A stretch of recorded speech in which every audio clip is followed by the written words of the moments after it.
역사는 반드시 기록한다. 시를 이래 지었잖아. 80년 전에 이 얘기라 이게. 어릴 적 별명은 신동. 평생 따라다닌 별명은 행정왕. 뭐든지 기록하고 메모 한 장 버리지 못하는 유별난 성격의 소유자. 시험을 보는데 필기 시험이라. 그래서 내니까 1위로 합격이 돼서 제일 중요한 게 병적부라. 그 병적부를 내가 책임지고 가지고 가야 되는 기라. 70년 행정 인생. 최영근 참전용사가 기록해온 6.25 전쟁과 그의 마을 이야기. 그러면 행정 업무를 군 있을 때부터 하셨으니까 지금 몇 년째 하신 거예요? 지금 15살부터 했으니까 90이니까 70년을 한 행정병 참전용사가 전하는 그날의 이야기. 지금부터 시작합니다. 오늘의 주인공을 만나러 간 곳은 경상북도 상주시.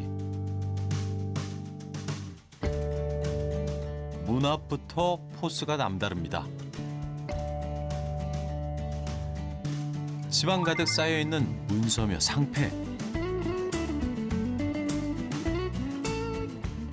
그리고 이곳저곳 빼곡히 들어선 각종 장소들.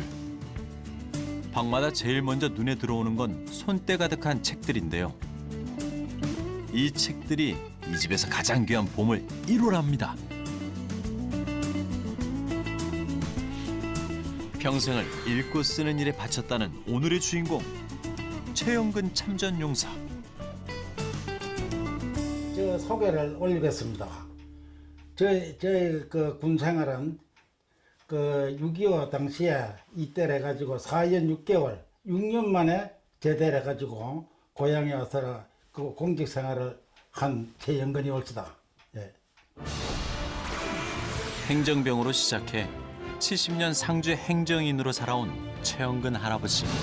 지금도 6월 25일 날 6.25가 터졌잖아요. 그런데 비라는 7월 달에 갔어요, 우리가. 여기서 오후 3시경에 내가 사는 집은 이 집이 아니고 요 위에 집이라 큰 집에 살았으니까 우리가 4형제인데 3형제가 갔어요. 78일간 했는데 가는 도중에 노숙을 하는 거예요. 노숙하다가 또 소개명령 되면 밤중에도 나가야 돼요. 밤중에도. 거기 우리 피랑 가면서 그또 할인장이 발발이 됐어요. 거기에 우리 지나가고. 우리 6.25 전쟁사에서 아주 중요한 전투인 상주 화령장 전투. 화령장 전투는 한국전쟁 초기인 1950년 7월 17일부터 25일까지 상주 일대에서 벌어진 전투인데요. 이 전투에서 국군 제17연대는 남하 중인 북한군 제15사단을 기습 공격하며 경멸하는 쾌거를 올렸습니다. 당시 낙동강 방어선을 지킬 수 있었다니 그야말로 전세를 바꾼 역사적인 전투입니다. 할아버지의 입대는 그로부터 2년 뒤인 1952년 7월. 한창 직업으로 내가 있었어요. 결혼하고 생애에 제일 즐거울 때가 그때야. 그때 정기 밀기로 동원된 것이 2,000명이었었어요. 상주에. 그때는 상주군이지. 2,000명인데 내가 한창 면에 병사 사무를 봤어. 그러니까 그 내용을 알지요. 보는데 영장이 나왔는 기라. 그러 이제 영장은 또 나도 내가 한창 병사 업무를 보기 때문에 또 가야 되잖아. 상주 초등학교로 집결이 돼가지고 2,000명이라 그때. 그 지방 유지대 기관장들, 학생들, 초등학교 공무원 그때 그 초등학교밖에 없었거든. 그 초등학생들 다 나왔어요. 양정역에 나와서 한송 죽으러 가는 거야 말했더만. 그래 갈 적에는 참 마음이 좀 안 됐어. 참 이제 떠나는가 보다. 집에서 무슨 말 없었어요? 군대 간다는 예, 그것도 이제 사회생활을 좀 했거든. 군에 가는 게 당연하다는 걸 알지. 그러나 장교관 주고 이제 6개월밖에 안 됐는데 떨어진다는 게 말이 돼요, 그게. 뭐든지 기록하기를 좋아했던 젊은 청년. 당시 신혼집 사진도 찍어 놓았네요. 그렇게 시작된 할아버지의 군 생활. 그런데 뭔가 보여줄 것이 있답니다. 이 옥편에 내가 실을 이래 지었잖아. 예, 이 실을 지은 거라 내가. 이런 거는 이제 선비들이 와서라 간조한 기라 잘 지었다고. 80년 전에 이 얘기라 이게 그냥 내가 보관하고 있잖아요. 80년 전이면 할아버지 나이 불과 10살 때인데요. 당시 마을에서 신동으로 불렸다는 할아버지. 전쟁 와중에도 소실되지 않고 지금까지 잘 보관되어 있어 정말 다행입니다. 6살에서 15살 사이에 이게 좀 다 한 거야. 이거를 내가. 그 후에는 이거 할 생각 없으니까 학교 다녀야 되지. 또 군에 갔어야 되지. 직장 생활해야 되지. 이거 쓰지 못하지. 그때 쓴 거야 전부 다. 어릴 적부터 남달랐던 실력으로 공무원 시험도 거뜬히 통과. 자연스럽게 면사무소에서 일하는 것으로 이어졌고 또 군대 생활까지도 영향을 미쳤습니다. 시험을 보는데 필기 시험이라. 그러니까 식당에서 했어. 식당에서 다 끝나고는 식당에 가서 앉아놓고 종이 한 장 주고 써내놓어요. 땅바닥에 되든지 뭐 어디 되든지 대고 써내요. 물파가든지. 그 나는 뭐 면접 하다가 갔으니까 한글 쓰는 게 아무것도 아니잖아. 응? 그 써내니까 1위로 합격이 돼서 제일 중요한 게 병적부라. 우리 호적부 같은 거지. 그 병적부를 내가 책임지고 가지고 가야 되는 기라. 내가 그 사물을 내가 보니까. 할아버지가 입대한 1952년도는 6.25 전쟁 중기로 한창 교전이 치열하게 전개되던 시기인데요. 7사단은 강원도 양구 등 최전방에서 적과 싸웠습니다. 피해 능선 전투에서부터 크리스마스 고지전까지 고지를 사이에 두고 뺏고 뺏기기를 반복하며 치열했던 전투. 치열한 만큼 양측 모두 전력 손실은 어쩔 수 없는 일이었습니다. 당시 행정병이었던 할아버지에게 주어진 임무는 좀 특별한 임무였다는데요. 사망자 인사 처리를 다 했어요 내가.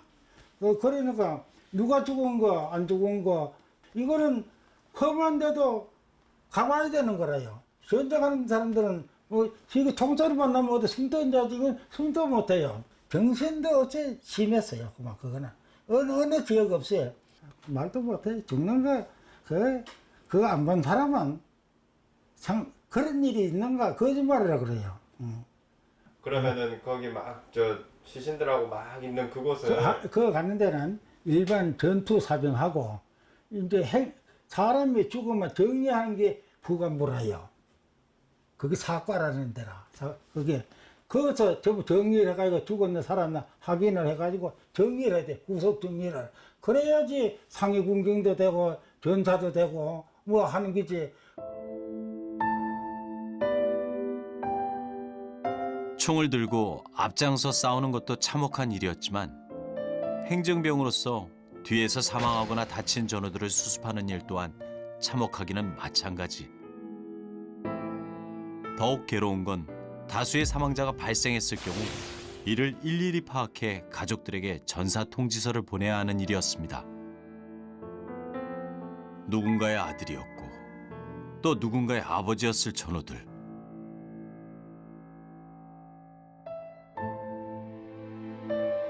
전쟁은 수많은 목숨을 빼앗아갔고 사람들의 삶을 철저하게 파괴한 절대로 일어나서는 안 될 끔찍한 일이었습니다. 단 한 사람이라도 끝까지 찾아 군번과 이름을 가족에게 전하고 싶었다는 최영근 행정병. 치열한 고지전을 치르던 중 53년 드디어 휴전이 되었는데요. 휴전 이후에도 7사단과 육군본부에서 행정병으로 근무하며 그 공로를 인정받아 상도 참 많이 받았습니다.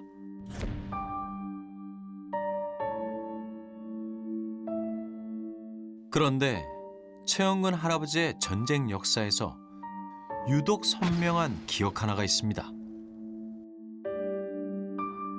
보초가 아이고 그 선임마사님 집에 그 부인이 왔어요. 이래 됐는 게라 애를 데리고 애를 6개월 된 애를 꺼내고 왔는 게라 시아버지한테도 이해가 안 하고 친정에도 이해가 안 하고 사람이 없는 게라 사람이 그 걱정이 없어졌대요. 그거 오느라고 군 트럭을 타고 춘천에서 군 트럭을 타고 휴가 치렀다 두고 오는 차거든. 그 해거름만 넘어갔는데 오후 5시가 이래 됐는데 해거름만이가 전화가 난 오르라고 생각을 안 했죠. 그거는 기분은 좋지 기분은. 그런데 오다가 못 오면 큰 고생하는 거 그것 때문에 그 가는 거지. 왜 안 내냐고 이랬는데 내가 목적을 알아야지 오는 거. 근데 대한민국에 혼자 사는 여자가 하나밖에 없어. 그 군대 온 거는 다 그렇지. 일주일에다가 내가 데리고 내려왔지. 아 모시고 왔어요. 그래야지 내 인물 안 써야지. 6.25 전쟁 당시 결혼식을 올린 부부는 슬하에 아들 삼형제를 두고 행복한 가정을 일구었습니다. 할아버지 집은 아들 삼형제, 물론 손주들까지 모두 군복무에 임한 병역 명문가. 참전 용사인 아버지의 길을 따라준 아들들이 참 자랑스럽다는데요. 그런데 평생을 행정 업무에 매진한 할아버지는 은퇴 후 아내와 하고 싶었던 일이 있었답니다. 트럭 가지고 커피 장사 하려고 그랬어. 둘이가. 그 좋잖아요. 차 타고 갔다가 한때 가서 커피 장사 팔면 팔리고 둘이 누자고 또 딴 데로 옮기는 거 전국적으로 댕기는 거예요. 난 운전하고 가다가 심심하면 또 커피 나도 한잔하고 오는 사람 또 한 잔 팔아주면 또 돈 챙기고 또 경치 좋은 데 가서 또 누잘 수 있잖아. 그걸 차까지 사가지고 하려고 했는데 또 죽었어요. 그만 끝났지. 둘이 다 그거 하기로 했어요. 그거를.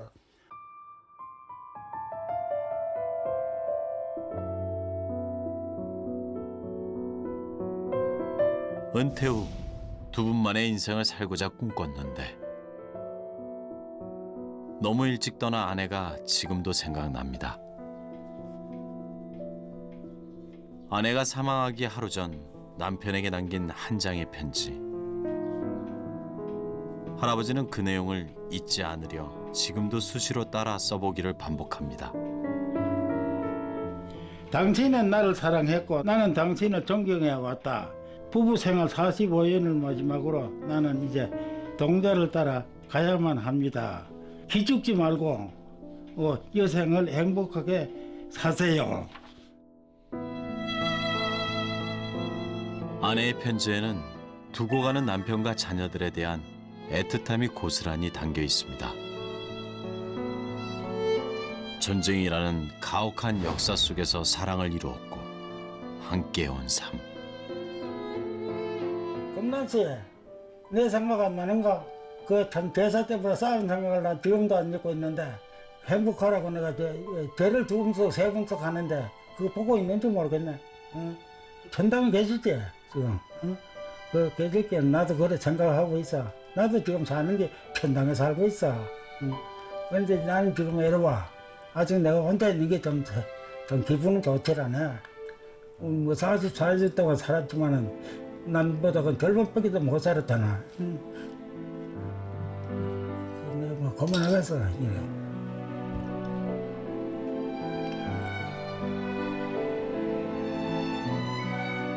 그래 죽으면 다 합니다. 다.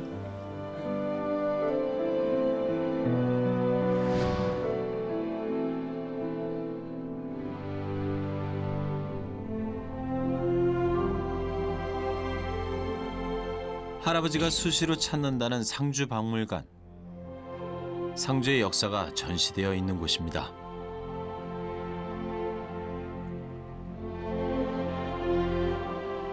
상주에서 태어나 전쟁 때 말고는 상주를 떠나본 적이 없다는 할아버지. 그만큼 고향 상주에 대한 자부심과 애양심이 무척 강하신데요.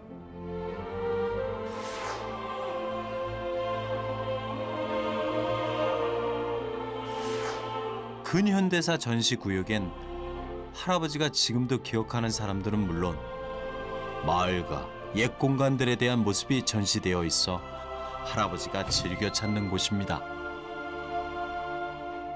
군청에도 내가 근무를 했죠.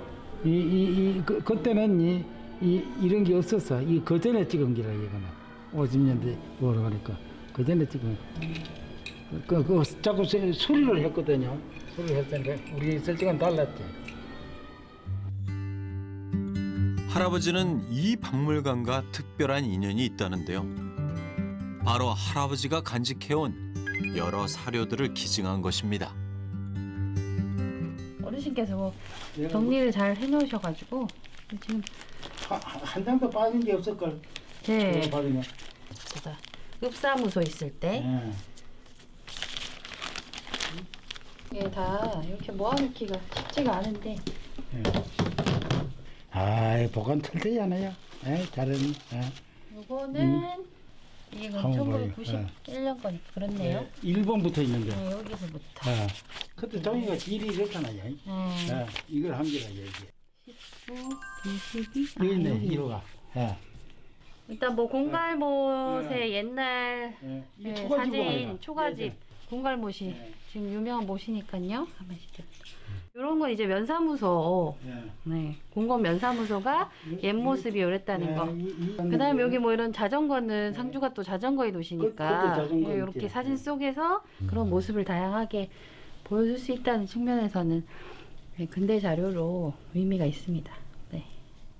나는 보관을 아주 정중하게 하는데, 하시는 걸 보니까. 아, 그럼요. 이게 야. 유물인데 보관 잘. 장갑을 쩌고 더구나. 네. 깜짝 놀랐어요. 이곳은 6.25 참전 유공자 상주 지회가 있는 곳. 할아버지가 은퇴 후 지금까지 일하고 있는 곳인데요. 참전 유공자들을 위한 활동을 하며 틈나는 대로 6.25 전쟁과 관련된 여러 자료들을 수집하고 기록하는 일을 꾸준히 하고 있습니다. 이거 이제 금년도 서류. 이거 우리 이제 하는 표창 주는 거 이런 거 전부 제 역사상 하는 게 다 나와요. 이거 다 나오잖아요. 표창 이런 거 처음부터 인물의 서류가 다 나오잖아요. 이 처음부터 이거 또 복장도 통일해가 갔잖아요.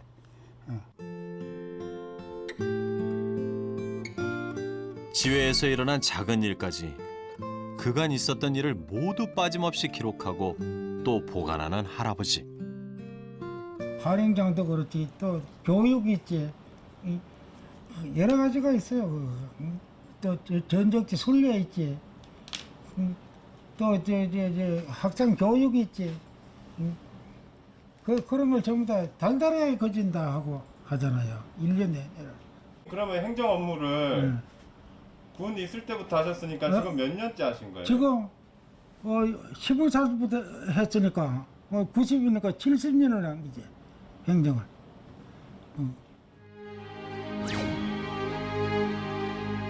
다음 세대들이 훗날 기록만 봐도 아주 생생하게 알 수 있도록 모든 것을 기록하고 남깁니다.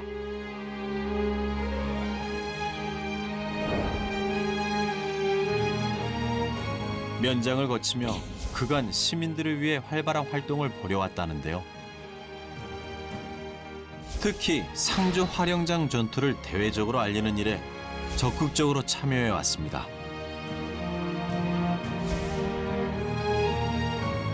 활영장 전투는 전투에 참가했던 국군은 물론이고 상주 주민들이 적극적으로 국군을 도왔던 전투로 지금도 상주시 전체가 기리는 자랑거리로 남아 있습니다.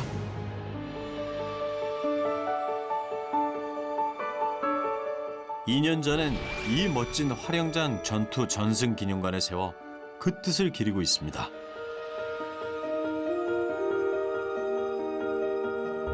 할아버지는 이 기념관을 짓는 데에도 많은 기여를 했답니다. 전시관은 활영장 전투 당시에 있었던 일을 마치 한 편의 영화를 보듯이 사건의 흐름을 따라 생생하게 재현해 놓았습니다. 활영장 전투는 상주 주민이 북한군이 어디에 있는지 국군에게 제보하면서 시작된 전투인데요. 그 과정에서 먹을 것을 만들어주고 아픈 장병을 치료해주는 등 주민들이 군을 적극적으로 도왔던 감동적인 이야기가 숨어 있습니다. 할아버지는 이 기념관을 짓는데 많은 노력을 기울였다는데요. 내가 하리영장 행사를 그전에는 집을 안 짓고 거기 없었어요. 없었는데 나중에 이거를 이제 기념관을 해야 된다. 이게 전적을 알리기 위해서라 해야 된다. 이제 수의가 됐지. 내가 첫때 이제 예산을 상주시에서 예산을 조금씩 세웠는데 국비 지원을 요청을 했어. 처음에는 계획 세워가지고 토지가 부실산업이 되잖아요. 부실산업이 농촌 사람들이 또 뭔 왔다가 복인 줄 알고 빨리 성덕을 안 하는 거요. 그래 그가 살았어요. 우리가 시청 공무원들하고 그대로 가서 이 혈떡을 시켜가지고 사놓았죠. 그래가지고 집을 짓는데 집을 6년 만에 안 구했어. 역사를 기록하고 이를 후대에 알리는 것에 적극적이었던 할아버지의 노력이 이 기념관을 짓는 데에도 역시나 반영되었습니다. 17년대 그 내용을 이게 노래비로서 하기로 결정을 하고 그분들 명단을 제가 17년대 연대장을 뒤에다가 좀 명각의 60명 다 해줬어요. 이 연대장이야. 이 56명 아니라 이분이 이제 최종적으로 좀 이성준이라고 여기 왔다 갔지. 그 6.25에서 6.25 회원들이 성금을 막아가지고 투자비 500만 원 가지고 이거 설치라고 중공책을 한 거예요. 기념관 앞에 세워진 이 노래비는 할아버지와 6.25 참전 유공자회의 정성이 하나하나 모여진 것이어서 더욱 특별하답니다. 결코 잊어서는 안 될 소중한 역사가 이렇게 다시 우리 앞에 섰습니다. 그래 하니까 모두 와서 보고 깜짝 놀라요. 아, 그 당시에 이렇구나 이게. 그 역사는 딴 데는 없거든요. 딴 데는 없어요. 그래 그걸 내가 고안을 해가지고 우리 또 중공책 한다 그러는데 우리도 그냥 있으면 안 된다 이기라. 응? 그걸 세워가지고 마지막에 여러 해냈는데 지금 저기다가 명각비를 하려고 지금 준비를 하고 있어요. 6.25 참전자들 전부 명단을 돌에다 새겨가지고 명각비 한다고. 아마 금년에 되지 싶어요. 그거를.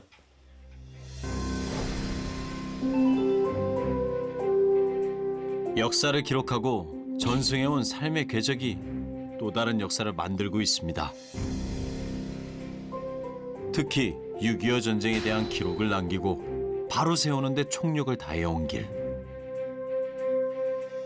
할아버지의 길은 우리 모두에게 깊은 울림으로 다가옵니다. 자, 현역 그 후배들, 우리는 전투함대라고 6탄으로 했지만 현대 전쟁은 좀 기술 전쟁이고 화학 전쟁이잖아. 이러니까 마음가짐을 튼튼히 하면은 국가가 흥할 수 있어. 왜든지 군인은 국가를 생각해야 돼. 시대에 필요한 거는 현역 군인이 최고라. 그래서 우리는 그때 뭐 철부지하게 했지만 지금은 상식적으로 다 기술적으로 다 하고 하잖아. 그러니까 여러분 그 힘을 내서라 우리 국민을 살려야지 살아나가는 거야. 여러분이 관심을 갖고 후방의 부모들 잘 편히 살 수 있도록 하는 거는 여러분한테 달렸어. 잘해주기 바랍니다.